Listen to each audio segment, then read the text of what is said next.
Hello everyone, welcome to our channel law Asmita. पिछली video में हमने ऑफर शुरू किया था, तो उसी की कंटिन्यूटी में आज का लेक्चर फिर हम शुरू करते हैं।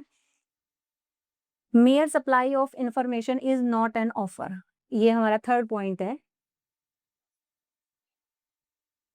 Mayor supply of information is not an offer, इसको एक उससे समझेंगे, केस डिस्कस करते हैं इसमें। हार्वे वर्सेस फैसे। इस केस में क्या हुआ था कि हार्वे हार्वे ने फैसे को लिखा, will you sell us Bumper Hall Pen. Bumper Hall Pen एक प्रॉपर्टी का नाम था, इसीलिए इसे बम्पर होल पेन केस के नाम से भी जाना जाता है। तो फर्स्ट पॉइंट, हार्वे ने लेटर लिखा कि will you sell us Bumper Hall Pen, please telegraph lowest cash price. भाई इस प्रॉपर्टी का लोवेस्ट कैश प्राइस जो है वो आप हमें बताइए। सेकंड पॉइंट, फैसे ने कहा 900 पाउंड। ध्यान से देखना आप इसमें, फैसे ने सिर्फ उसने पूछा कि भाई अपना लोवेस्ट जो है वो प्राइस बता दीजिए प्रॉपर्टी का, और फैसे ने कहा कि 900 पाउंड, मतलब उसने टेलीग्राफ लिखा और उसने बता दिया कि 900 पाउंड। थर्ड, हार्वे ने कहा वी एग्री, हम एग्री हैं to buy your property. Agree means Harvey के अकॉर्डिंग उसने क्या कर ली, एक्सेप्टेंस। किसकी एक्सेप्टेंस? ऑफर की। कौन से ऑफर की? जो उसके अकॉर्डिंग किसने दे दिया, फैसे ने दे दिया। फोर्थ, फैसे ने क्या कर दिया, रिफ्यूज्ड। मैम इससे नीचे है, इसको ऊपर ही ना। ओके ओके, फैसे ने जो है वो क्या कर दिया, उसका रिफ्यूजल कर दिया। अब हार्वे के अकॉर्डिंग क्या है हार्वे के अकॉर्डिंग कॉन्ट्रैक्ट बन चुका है। कॉन्ट्रैक्ट बनने की मैंने आपको बताया था कि कॉन्ट्रैक्ट की कंडीशंस क्या होती है कि एक पार्टी क्या करेगी, ऑफर, और दूसरा पार्टी उसको क्या करेगी, एक्सेप्टेंस। जैसे ही ऑफर की एक्सेप्टेंस होगी, कॉन्ट्रैक्ट आपका बन जाएगा। अब हार्वे के अकॉर्डिंग कॉन्ट्रैक्ट बन चुका है। अगर कॉन्ट्रैक्ट बन चुका है तो फैसे अब उसको जो क्या क्या मतलब क्या नहीं कर सकता, रिफ्यूजल नहीं कर सकता, बट फैसे ने यहाँ पर क्या कर दिया, रिफ्यूज कर दिया। कोर्ट ने कहा नो कॉन्ट्रैक्ट इज फॉर्म्ड, कोई कॉन्ट्रैक्ट नहीं बना, और फैसे जो है इज नॉट लायबल, फैसे जो है वो किसी भी तरह से लायबल नहीं है। अब आपने देखना है, उस पूरे केस के फैक्ट्स मैंने आपको बता दिए, अब आप इन फैक्ट्स के अंदर ढूंढिए कि क्या वाकई में फैसे ने जो ये अपना लोवेस्ट प्राइस बताया था, क्या फैसे के अकॉर्डिंग वो ऑफर था। ऑफर चेक करने के लिए आपको क्या देखना पड़ेगा, सेक्शन 2A। सेक्शन 2A क्या कहता है, सेक्शन 2A कहता है कि व्हेन वन पर्सन सिग्निफाई करता है, मतलब कम्युनिकेट करता है, क्या कम्युनिकेट करता है, अपनी willingness to the other with the view to obtain the assent of the other party. बस अब यहीं रुक जाइए आप, ठीक है। एक पर्सन दूसरे पर्सन को अपनी विलिंगनेस बताएगा, अपनी विलिंगनेस जो है वो कम्युनिकेट कर रहा है इस इंटेंशन से कि सामने वाला जो है वो क्या करेगा, उसको अपनी असेंट देगा। अब यहाँ पर किसी भी एंगल से आपको ये लग रहा है कि फैसे ने इसको ऑफर दिया? नहीं, हार्वे ने खुद कहा कि हम प्रॉपर्टी खरीदना चाहते हैं और आप हमें सिर्फ लोवेस्ट प्राइस बता दीजिए। फैसे ने सिर्फ यहाँ पर एक इंफॉर्मेशन सप्लाई की है, उसने इंफॉर्मेशन मांगी कि मुझे लोवेस्ट प्राइस बता दो, और फैसे ने अपने लोवेस्ट प्राइस बताए। किसी भी एंगल से अगर हम सेक्शन 2A इसके ऊपर अप्लाई करें तो कहीं से नहीं पता चलता कि उसने कोई अपनी विलिंगनेस बताई ताकि वो क्या कर सके, हार्वे की असेंट ले सके। तो जब ऑफर ही नहीं हुआ तो एक्सेप्टेंस का तो सवाल ही नहीं पैदा होता, क्योंकि जब इसने ऑफर ही नहीं दिया, mayor supply of information is not an offer. फैसे ने सिर्फ इंफॉर्मेशन प्रोवाइड कराई लोवेस्ट प्राइस की, इसने किसी भी प्रकार से ऑफर नहीं दिया। जब ऑफर ही नहीं आया तो ये वाला पॉइंट जो है वो एग्जिस्ट करता ही नहीं है। तो आपका रूल क्या बना कि mere supply of information is not an offer. Offer जो है वो नहीं है, when there is no offer, जब कोई ऑफर है ही नहीं तो एक्सेप्टेंस हो ही नहीं सकती। और जब एक्सेप्टेंस होगी ही नहीं तो कॉन्ट्रैक्ट नहीं बनेगा, और जब कॉन्ट्रैक्ट बनेगा ही नहीं तो पार्टी को आप लायबल नहीं कर सकते। तो ये लो पॉइंट हो गया हमारा कि mere supply of information is not an offer. ठीक है।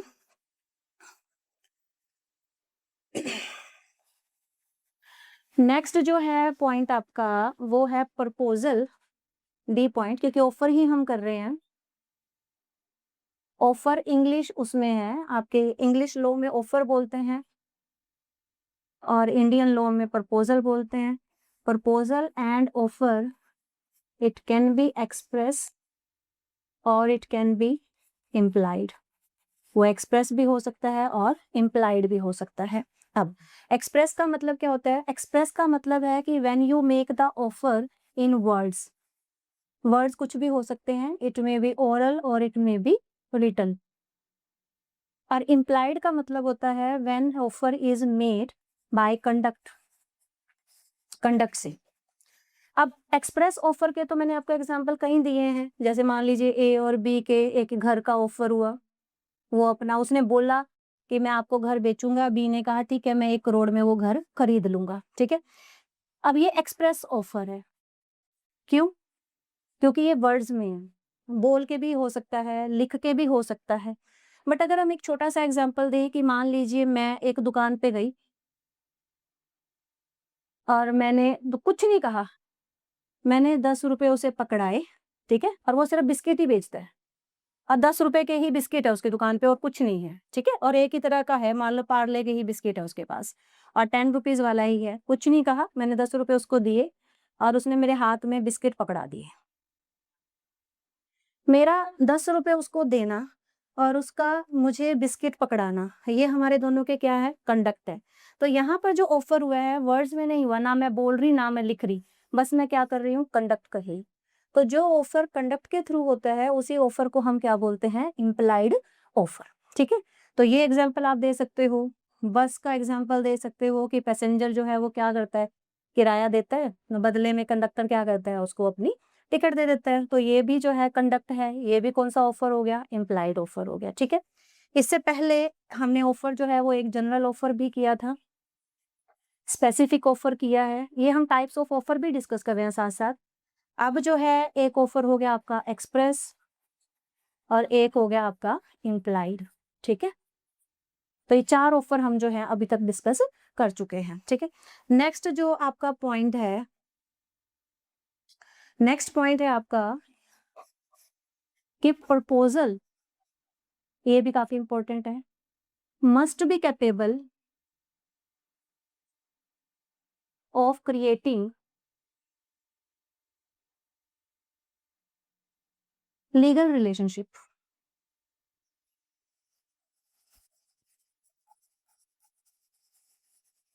ठीक है।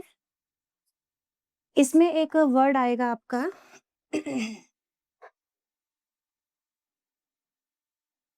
एनिमस कॉन्ट्राहेंडी। एनिमस कॉन्ट्राहेंडी का मतलब क्या होता है? Intention to be bound by contract. अब मतलब समझो इसका भी है क्या यहाँ पर? ऑफर ऐसा होना चाहिए कि पार्टी के बीच में वो क्या क्रिएट करे? एक लीगल रिलेशनशिप क्रिएट करे। लीगल रिलेशनशिप का मतलब क्या है? मान लो 2 पार्टी हैं, दोनों पार्टी में से कॉन्ट्रैक्ट के मतलब दोनों कॉन्ट्रैक्टिंग पार्टी के बीच में अगर किसी ने भी गड़बड़ की तो दूसरी पार्टी के पास जो है, दूसरी पार्टी जो है वो क्या कर सकती है? उसको कोर्ट में घसीट सकती है, उसके अगेंस्ट लीगल रेमेडी लेकर आ सकती है। तो ऐसे जो है मतलब इस तरह से जो है, इस इंटेंशन को ही हम क्या बोलते हैं? लीगल रिलेशनशिप क्रिएट करना, या एनिमस कॉन्ट्राहेंडी इसको बोलते हैं कि animus contrahendi must be there for an offer. ठीक है। एग्जाम्पल दे सकते हैं हम इसमें केसेस, बाल्फर वर्सेस बाल्फर, और इसी के कंट्रास्ट में हमने करना है मैरिट वर्सेस मैरिट।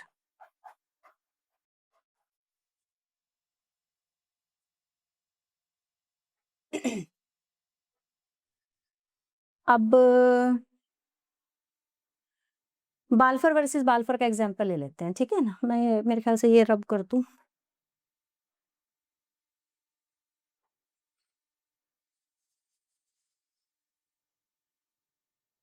देखिए, बाल्फर वर्सेस बाल्फर में क्या था,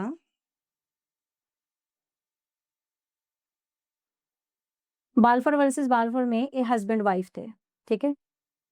हस्बैंड जो है वो सिलोन में काम करता था और वाइफ जो है वो अपने कुछ हेल्थ इश्यूज़ की वजह से अपने हस्बैंड के साथ नहीं रह पाई और वो कहाँ पर थी? इंग्लैंड में थी, ठीक है? जब हस्बैंड अपने काम के सिलसिले में सिलोन चला गया तो उसने वाइफ को बोला कि मैं आपको हर महीने 30 पाउंड जो है वो दिया करूँगा, ठीक है? कुछ टाइम तो ये चलता रहा। थोड़े टाइम बाद क्या हुआ कि हस्बैंड और वाइफ के जो रिश्ते थे, वो स्ट्रेन्ड हो गए। वो काफ़ी बिटर हो गए और हस्बैंड ने क्या किया कि पैसे भेजने जो है वो बंद कर दिए। अब क्वेश्चन ये उठा कि क्या हस्बैंड और वाइफ के बीच में, मतलब हस्बैंड ने जो कहा था कि मैं आपको हर महीने 30 पाउंड रुपीज़ दूँगा, तो क्या एक प्रकार से ये एक एनिमस कॉन्ट्राहेंडी थी यहाँ पर? यानी कहने का मतलब है कि क्या हस्बैंड की इंटेंशन थी कि वो अपने आप को लीगली बाउंड कर रहा है यहाँ पर? तो आंसर इज़ नो, आंसर ऐसा है कि में कुछ भी नहीं था ऐसा। हस्बैंड ने सिंपली उसको कहा कि ठीक है, मैं जा रहा हूँ, आप नहीं मेरे साथ जा सकती, तो मैं आपकी मेंटेनेंस के लिए 30 पाउंड रुपीज़ जो है वो आपको हर महीने भेजूँगा, ठीक है? यहाँ पर हस्बैंड की कोई एनिमस कॉन्ट्राहेंडी नहीं थी, मतलब हस्बैंड की कोई ऐसी इंटेंशन नहीं थी कि वो लीगली बाउंड कर रहा है अपने आप को, ठीक है? तो यहाँ पर जो है वो लीगल इंटेंशन नहीं थी, तो हस्बैंड जो है वो लायबल नहीं हुआ। बस अगर इसी के कंट्रास्ट में हम मैरिड वर्सेस मैरिड का एग्जांपल दें, तो यहाँ पर हस्बैंड और वाइफ जो हैं वो गॉट सेपरेटेड। यहाँ पर हस्बैंड और वाइफ अलग हो चुके थे। अलग होने के बाद उनके बीच में एक रिटन एग्रीमेंट हुआ और उस रिटन एग्रीमेंट में लिखा गया कि हस्बैंड जो है वो अपनी वाइफ को क्या करेगा? मेंटेन करेगा। अब यहाँ पर अगर हस्बैंड अपनी वाइफ को मेंटेन नहीं करता, अगर उसको पैसे नहीं देता, तो यहाँ पर हस्बैंड जो है वो क्या होगा? लायबल होगा, ठीक है? दोनों में डिफरेंस क्लियर हो गया आपको? बाल्फर वर्सेस बाल्फर में लीगल एनिमस कॉन्ट्राहेंडी एब्सेंट थी, जबकि मैरिट वर्सेस मैरिट में एनिमस कॉन्ट्राहेंडी यहाँ पर क्या थी? प्रेजेंट थी। एनिमस कॉन्ट्राहेंडी का मतलब है intentions to be bound by the contract, ठीक है? क्लियर है इतना? ये समझ में आ गया? अगर मान लीजिए सोशल अरेंजमेंट हो, सोशल अरेंजमेंट है या कॉमर्शियल अरेंजमेंट है, फैमिली अरेंजमेंट है, तो इसमें जनरली जो है वो एनिमस कॉन्ट्राहेंडी नहीं होते, ठीक है? फॉर एग्जांपल मैं और मेरी फ्रेंड और मैं हम इकट्ठे जाते हैं अपने वर्क प्लेस पे, ठीक है? वो मुझे लेकर जाती है। अब क्या हो रहा है यहाँ पर? वो मैं मुझे लेने नहीं आई, ठीक है? मतलब एक हमारे दोनों के बीच में एक सोशल अरेंजमेंट है कि ठीक है, आप मुझे लेकर जाएँगे और रोज़, बट वो 2 या 3 दिन हो गए और मेरी फ्रेंड जो है उसका पता नहीं कहाँ पर है, वो आ ही नहीं रही। तो अब मैं अगर कहूँ कि नहीं, नहीं, अब तो मैं तुम्हें कोर्ट में लेकर जाऊँगी, ठीक है ना? क्योंकि तुम मुझे लेने नहीं आई। तो यहाँ पर कहेंगे कोर्ट ना, आप उसे लायबल नहीं कर सकते। क्यों नहीं कर सकते? क्योंकि ये एक सोशल अरेंजमेंट है और इसमें एनिमस कॉन्ट्राहेंडी नहीं है। ठीक है, क्लियर है इतना? तो जनरल रूल समझ में आ गया आपको कि प्रपोज़ल जो है वो must be capable of creating the legal relationship, ठीक है? ये 2 एक केसेस आप दे देना, बाल्फर वर्सेस बाल्फर, मैरिट वर्सेस मैरिट और कंसर्न ये अपना सॉरी एनिमस कॉन्ट्राहेंडी वर्ड आप यहाँ पर यूज़ कर सकते हैं, ठीक है? नेक्स्ट जो है बहुत इम्पोर्टेंट है, अगला भी बहुत इम्पोर्टेंट है आपका।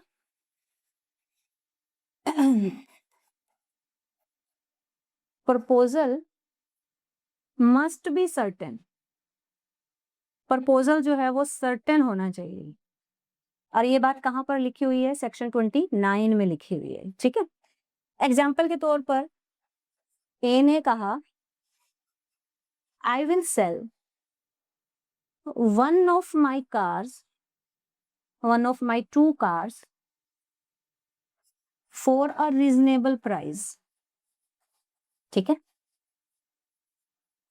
ए ने बी को कहा कि मैं अपनी 2 कारों में से 1 कार बेचूँगा और कैसे बेचूँगा? किस पर बेचूँगा? रीज़नेबल प्राइस पर बेचूँगा, ठीक है? अब क्वेश्चन है कि 2 कारों में से कौन-सी कार?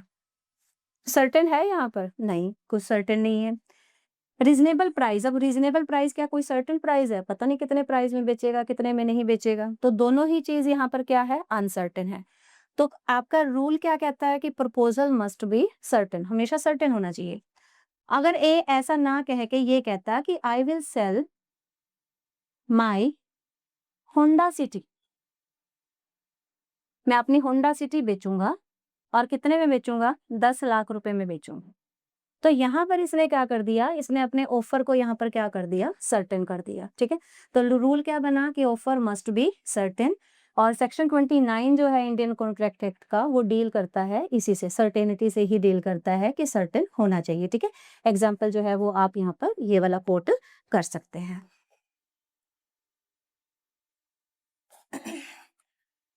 नेक्स्ट जो है वो आपका है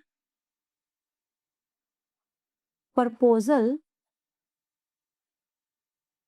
once rejected. Proposal once rejected comes to an end. ये बहुत इंपॉर्टेंट है, इसको ध्यान से समझ लेना। पहले एक एग्जाम्पल ही ले लेते हैं, ठीक है ना। इसमें एग्जाम्पल जो है वही ए बी, आप कहोगे ए बी लेते रहते हैं मैम, कोई बात नहीं। ए बी दो कॉन्ट्रैक्टिंग पार्टीज है। ए ने कहा मैं अपनी प्रॉपर्टी 1000 पाउंड में बेचूंगा। ठीक है, बी ने कहा मैं 950 पाउंड दूंगा। ठीक है, अब ध्यान से समझिए आप इसमें। ए ने बी को ऑफर दिया कितने पाउंड का, 1000 पाउंड का। ठीक है, अब आप एक बात बताइए, बी ने इसके ऑफर को एक्सेप्ट किया या रिजेक्ट किया? बी ने इसके 1000 पाउंड के ऑफर को उसने क्या कर दिया, रिजेक्ट कर दिया। ठीक है, लॉ क्या कहता है, प्रपोजल वंस रिजेक्टेड।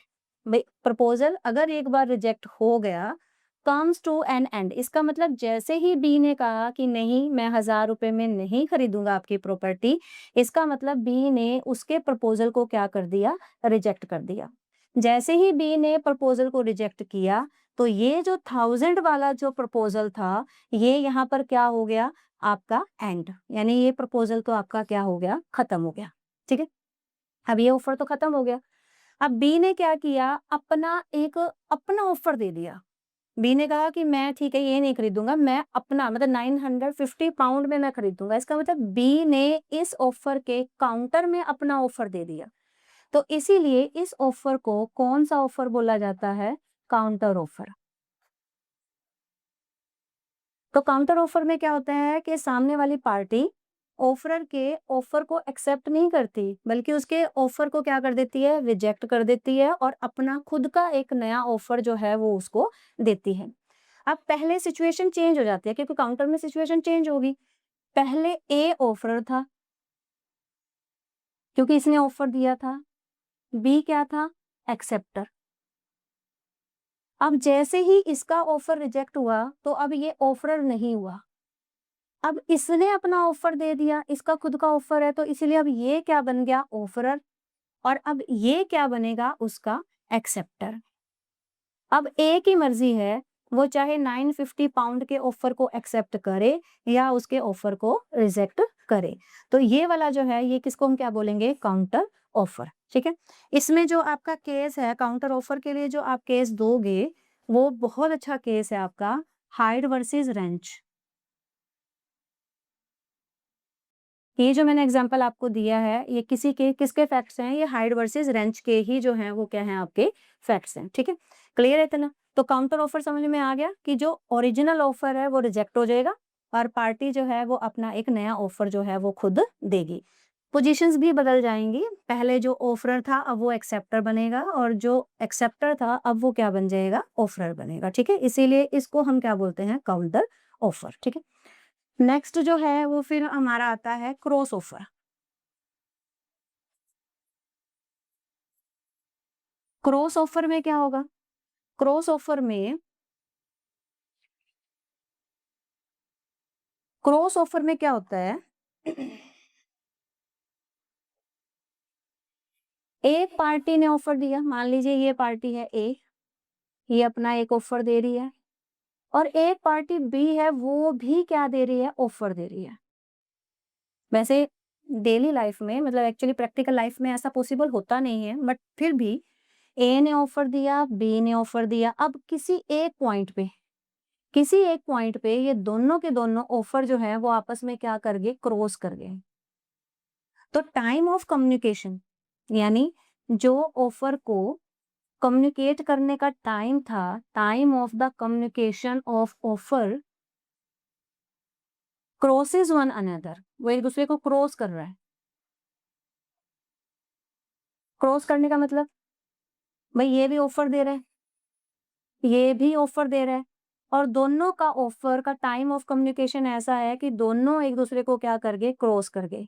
इसका मतलब ए भी ऑफरर, बी भी ऑफरर। अब एक बात बताइए, जब दोनों ही ऑफरर हैं तो एक्सेप्टर कहाँ है? और कॉन्ट्रैक्ट क्या होता है? When the offer is accepted. जब ऑफर एक्सेप्ट होगा तभी तो कॉन्ट्रैक्ट बनेगा ना। यहाँ तो एक्सेप्टेंस है ही नहीं है, एक्सेप्टेंस होगी भी कैसे? ये भी ऑफर दे रहा है, ये भी ऑफर दे रहा है, एक्सेप्टेंस का तो सवाल ही नहीं पैदा होता। तो इसीलिए जो है क्रॉस ऑफर में क्या होता है कि एक्सेप्टेंस होती ही नहीं है, क्योंकि वहां पर कोई एक्सेप्टर है ही नहीं।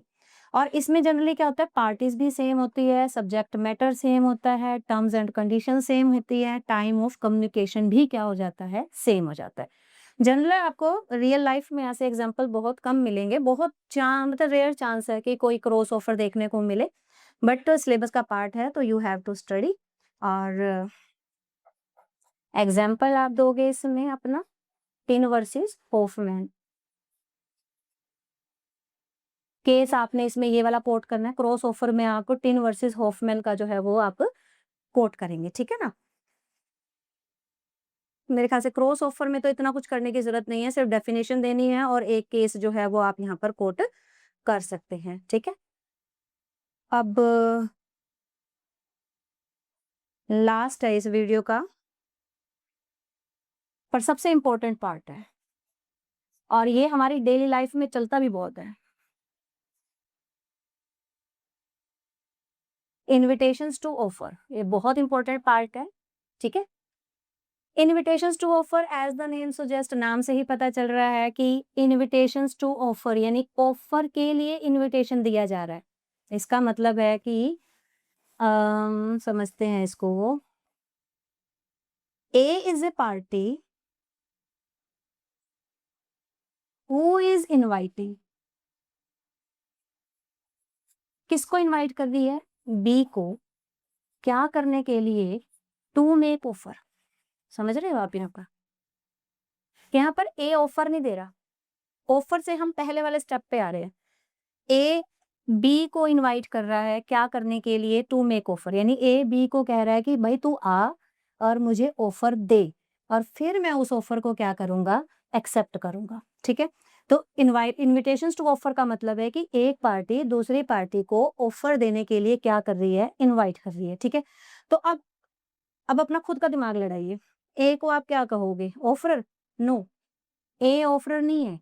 ए तो बी को कह रहा है भी मुझे ऑफर दो, तो यानी यहाँ पर बी जो है वो आपका क्या है, ऑफरर, और ए क्या है, एक्सेप्टर। ये बच्चे सबसे ज्यादा कंफ्यूज होते हैं इसके अंदर, उन्हें यही नहीं पता चलता कि ऑफरर कौन है और एक्सेप्टर कौन है, ठीक है। तो 3 स्टेजेस होगी, यानी पहले इनविटेशंस टू ऑफर फर्स्ट, दूसरा फिर वो बी क्या करेगा, ऑफर देगा, फिर ए उस ऑफर को क्या करेगा, एक्सेप्ट करेगा। तो इसीलिए इनविटेशंस टू ऑफर जो है वो कितने स्टेप्स में होगा, 3 स्टेप्स में होगा, ठीक है, क्लियर। एग्जाम्पल देखो, जैसे आज का ही एक एग्जाम्पल देती हूँ, ठीक है। मैं और मेरी फ्रेंड मार्केट गए, हमने एक स्टॉल देखी जहां पर लिखा हुआ था कड़ी चावल, आज ही का एग्जाम्पल है, मेरे साथ हुआ है हाल ये, कड़ी चावल, राजमा चावल, राइट, और उसके पास क्या था, यस सांबर, इडली सांबर। ये उसने अपनी स्टॉल पे ना ये 3 चीजें लिखी हुई थी, ठीक। अब मेरी फ्रेंड का बहुत मन था कड़ी चावल खाने का, ठीक। वो गई उस भैया के पास और उसने कहा कि मुझे कड़ी चावल दे दीजिए। भैया के पास कड़ी चावल नहीं थे, और मेरी फ्रेंड उसके सर पे होगी खड़ी सवार, क्या कह रही कि जब कड़ी चावल नहीं थे तो तुमने स्टॉल क्यों लगा रखा है, तुमने स्टॉल के ऊपर लिख क्यों रखा है, और सिर पे होगी। भैया कहे नहीं है तो नहीं है भाई। अब ना तो मेरी फ्रेंड लीगल नॉलेज रखती, ना वो भैया, आपस में बहस ही करते रहे काफी टाइम बाद। फिर मैंने अपनी फ्रेंड को समझाया, भाई तू गलत थी। क्यों गलत थी? क्योंकि वो जो भैया थे ना, उसने जो ये कढ़ी चावल, राजमा चावल और ये जो सांभर इडली लिखे हुए थे ना, वो ऑफर नहीं दे रहा था, वो इन्विटेशंस टू ऑफर दे रहा था। वो हमें इनवाइट कर रहा था, ये लिखकर वो हमें कह रहा था कि आओ और मुझे ऑफर दो। इसका मतलब मैं और मेरी फ्रेंड्स क्या थे? ऑफरर। हमने उसको ऑफर दिया कि कढ़ी चावल, भई कढ़ी चावल है। भैया ने कहा खत्म है, तो इसका मतलब भैया उसको एक्सेप्ट नहीं करेंगे। भैया ने उसको एक्सेप्ट नहीं किया। अब नहीं एक्सेप्ट किया तो कॉन्ट्रैक्ट नहीं बना, और जब कॉन्ट्रैक्ट ही नहीं बना तो हम उसके सर पे कैसे सवार हो जाए भई, भैया के, है ना? तो फ्रेंड क्या थी? गलत थी। क्यों गलत थी? क्योंकि उसको लीगल नॉलेज नहीं थी। बट आप गलत नहीं होने चाहिए, क्योंकि आपको तो लीगल नॉलेज आनी चाहिए। ठीक है, क्लियर है इतना? अब क्या हुआ? भैया ने कहा कि मैडम ऐसा करो, राजमा चावल खा लो। ठीक है? कढ़ी चावल तो है नहीं। इसका मतलब है कि जो हमने उसको कढ़ी चावल का ऑफर दिया था, वो वाला ऑफर तो भैया ने क्या कर दिया? रिजेक्ट कर दिया। अब जब भैया ने वो रिजेक्ट कर दिया, तो इसका मतलब जो हमारा ओरिजिनल ऑफर था कढ़ी चावल का, वो तो खत्म। अब भैया ने हमें ऑफर दिया कि आप ऐसा करो, राजमा चावल खा लो, राजमा चावल पड़े हैं मेरे पास। अब भैया क्या बन गए? ऑफरर। और हम क्या बन गए? एक्सेप्टर। अब हमारी मर्जी है कि हम राजमा चावल खाएँ या हम राजमा चावल ना खाएँ, ठीक है ना? और पर मेरी फ्रेंड ने राजमा चावल खा लिए, तो खा लिए तो इसका मतलब है कि हमारा उसके साथ क्या बन गया? कॉन्ट्रैक्ट। हमारा कॉन्ट्रैक्ट बना, तो हम जब राजमा चावल खाएँगे तो अब हमें भैया को क्या प देने पड़ेंगे? पैसे देने पड़ेंगे और चुपचाप देने पड़ेंगे, ठीक है? खुशी-खुशी देने पड़ेंगे। समझ में आ गया इतना? तो इस एग्ज़ाम्पल में आपके दोनों चीज़ें कवर हो गई, इन्विटेशंस टू ऑफर भी कवर हो गया और साथ में मैंने आपको काउंटर ऑफर भी बता दिया, ठीक है? अब डेली लाइफ़ में बताइए आप कौन-कौन से एग्ज़ाम्पल जो है वो आप दे सकते हो इन्विटेशंस टू ऑफर के? वेंडिंग मशीन, है ना? वेंडिंग मशीन होती है। अपने घर के बाहर टू लेट के बोर्ड लगे होते हैं। अब जब टू लेट के बोर्ड लगे होते हैं, तो आप किसी के घर में घुस के ये कह दोगे कि हाँ जी, मैंने तो एक्सेप्ट कर लिया और अब मुझे घर किराए पे दो। ना, टू लेट का बोर्ड का मतलब है कि वो जो बोर्ड लगा रखा है ना, मकान मालिक ने, वो आपको इनवाइट कर रहा है, आपको कह रहा है कि आओ मेरे पास और मुझे ऑफर दो, और मेरी मर्ज़ी मैं तुम्हें घर किराए पे दूँ या फिर आपको घर किराए पे ना दूँ। मेन्यू कार्ड, रेस्टोरेंट में आप जाते हैं खाने-पीने, तो मेन्यू कार्ड भी आपको इन्विटेशंस टू ऑफर होता है, ठीक है ना? अच्छा, रेलवे टिकट फेयर, रेलवे का जो टिकट फेयर होता है, ठीक है ना? वो भी आपके सारे क्या होते हैं? Invitations to offer. और ये सारा किस लिए बनाया? That is only for the business convenience, ताकि आपका बिज़नेस कन्वीनियंस जो है वो हो सके, किसी तरह का कोई क्योस क्रिएट ना हो, कमर्शियल ट्रांज़ैक्शन ठीक रहे, तो इसीलिए जो है वो ये हमारा इन्विटेशंस टू ऑफर वाला कांसेप्ट होता है। ठीक है, क्लियर है इतना? उसके बाद बस अभी एक लास्ट है। Yes,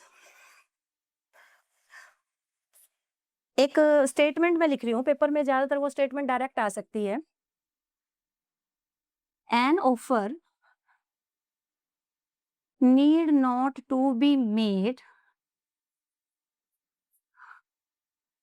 to an ascertained person, but no contract can arise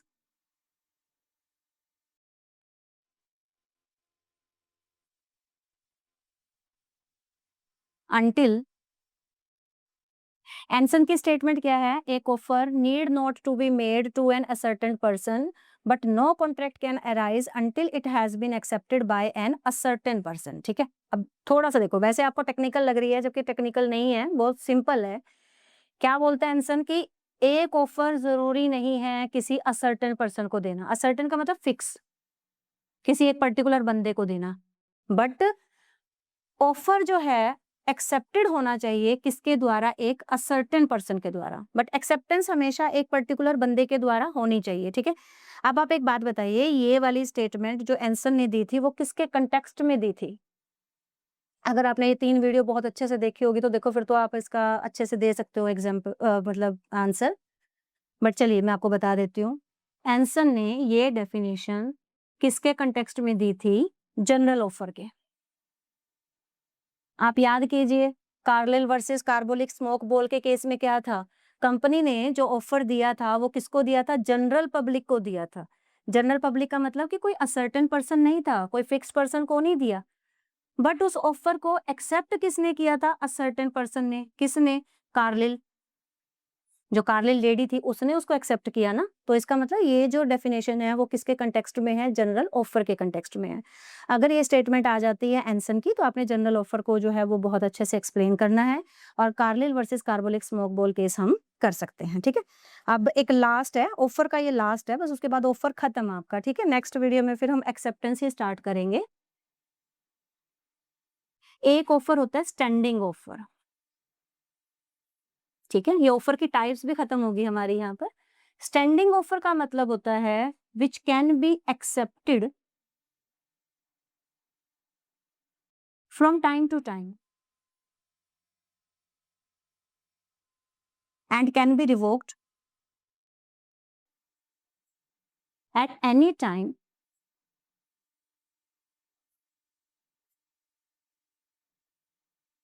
before acceptance, ठीक है। एग्जाम्पल ले लें। एक ऑफर हुआ ए और शॉपकीपर के बीच में। शॉपकीपर ने कहा कि मैं आपको 1 मार्च से लेकर 31 मार्च तक, यानी 1 महीने का ऑफर दिया उसने। उसने कहा 1 मार्च से लेकर 31 मार्च तक मैं जो शुगर है ना आपको, वो 40 रुपीज पर केजी आपको दूंगा। चाहे शुगर का दाम कितना बढ़े कितना घटे कोई मतलब नहीं है, मतलब आपको 40 रुपए पर किलोग्राम मिलेगी। कब तक मिलेगी? 1 मार्च से लेकर के 31 मार्च तक मिलेगी, ठीक है। अब जैसे ही ए उसको एक्सेप्ट करता है, क्योंकि देखो इसमें क्या लिखा है, can be accepted from time to time, ठीक है। ए ने अपना पहला ऑर्डर प्लेस किया 3 मार्च को। जैसे ही उसने अपना पहला ऑर्डर मार्च की मतलब 3 मार्च को उसने पहला ऑर्डर किया, तो इसका मतलब है कि वो उसने उस ऑफर को क्या कर लिया? एक्सेप्ट कर लिया। अब शॉपकीपर क्या हो गया? बाउंड, ठीक है। शॉपकीपर जो है वो उसको 40 रुपए ही देगा। नेक्स्ट ऑफर उसने भर दिया 9 मार्च को, 9 मार्च को दिया, तो ठीक है, ये हो गया। अब क्या हुआ कि 15 मार्च तक उसने कोई भी ऑर्डर प्लेस नहीं किया। इसका मूड बदल गया शॉपकीपर का। शॉपकीपर ने क्या किया? 12 मार्च को अपना ऑफर क्या कर लिया? रिवोक कर लिया। समझ में आ गया? स्टैंडिंग ऑफर का मतलब कि एक ऑफर कुछ टाइम के लिए है, जैसे यहाँ पर टाइम क्या था? पूरे 1 महीने का टाइम था, ठीक है। उसमें क्या होता है कि जैसे ही ये एक्सेप्ट करेगा एक नया कॉन्ट्रैक्ट बन जाएगा। जैसे 3 मार्च को एक नया कॉन्ट्रैक्ट बना, फिर 9 मार्च को एक कॉन्ट्रैक्ट बन गया उसका, ठीक है। अब उसके बाद उसने कोई ऑर्डर नहीं प्लेस किया। अब जैसे उसने ऑर्डर नहीं प्लेस किया, तो इसने अपने ऑफर को क्या कर दिया? रिवोक कर दिया। तो ये जो ऑफर था, ये यहाँ पर क्या कहलाया जाएगा? वैलिड ऑफर ही कहलाया जाएगा, ठीक है। आप ये नहीं कह सकते कि नहीं जी इसने तो 1 मार्च से 31 मार्च तक कहा था, अब मैं 31 मार्च तो इसने तो पहले ही तोड़ दिया। नहीं भई, इसने रिवोक किया है आपकी एक्सेप्टेंस से पहले, यानी जब आपने एक्सेप्ट नहीं किया तो कोई कॉन्ट्रैक्ट नहीं बना, तो इसके पास राइट है कि वो अपने ऑफर को क्या कर सकता है? विथड्रॉ कर सकता है, ठीक है। इसी को हम कौन-सा ऑफर बोलते हैं? स्टैंडिंग ऑफर बोलते हैं, ठीक है। तो आज हमारा सारा ऑफर कंप्लीट हो गया। ऑफर में हमने सारे टाइप्स ऑफ ऑफर कर लिए और सारे हमने जनरल प्रिंसिपल्स कर लिए, ठीक है।